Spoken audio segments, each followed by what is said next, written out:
Tolu, So, you just touched on a very important point, because this conversation really, aside what you did in the reality show, is about how you project the African culture. You're quite unapologetic about it. Your outfit from the start of the show was Ankara. It was well styled. One of your earrings is even the African continent. Anyway, your hairstyle. First, let's even hear you speak Yoruba. Tolu Shogbo Yoruba. you just did. You just did. but tell me, so is that? Do you see it as, hey, this just makes me like Superwoman? You know, like Wakanda forever. I carry this culture that makes me. I don't want to say better, but it's really rich, and I have a lot to offer. How do you really translate the African culture, the richness? How do you translate it into all you do, modeling, acting, and all of that, even though you're not in the environment that is African in that sense?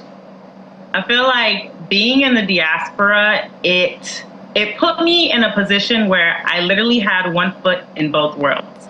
Like, I was too African for Americans. Mm-hmm. I was too American for African. Right. So I had to kind of find my own identity, like, okay, where do I fit in? And even from youth, like when we first moved to America, I struggled to fit in because like I was so obviously different.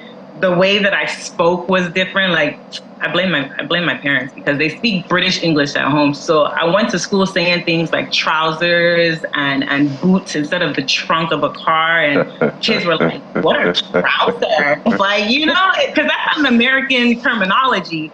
So I was always like kind of othered. I was bullied for being African, and it really hurt because it was like, this is such a strong part of my identity. And so when I was young, it was kind of like you saw a lot of Nigerian and African kids hide the fact that they were African because it wasn't cool here in the States back then. It's cool now, but back then, like when I was growing up, it was not cool. You were like the African booty scratcher or just very stupid things. So you saw a lot of African kids hide that. Like, oh yeah, no, I'm not African. My parents are, but I'm not African. Me, I was always like, whenever I'm not at school, when I'm back at home, it's Naija. Mommy, daddy, they always spoke Yoruba. I always spoke Amala. I always ate Amala, Eba, Iyan. Like, I was taking jollof rice to school. I was in Nigeria when I was back at home.